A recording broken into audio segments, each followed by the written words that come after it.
Wanna know how to raid a village or raid a place in Coin Master? So in Coin Master, there can be various things you can do just from a spin. Maybe get raids, attacks, or even coins. So in this video, I'm going to show you how you can just simply raid properly in Coin Master. So let's get straight to it. So first things first, you can just simply open up your Coin Master, take a spin, and make sure all three of them comes to the pig emoji or the pig icon, and it should be on this raid right here. So you need to place, and you have around 3 servers that you can just simply dig onto and steal the coins. We have also created similar videos regarding Coin Master, so make sure to watch it. So what you can do is you can just simply select any one of these 3. So click instinctively and click the one that you are best guessing with.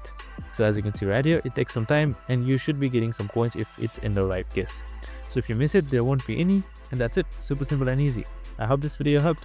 If it did, make sure to like, subscribe, and tune in with us for more of these similar videos. See you in the next one.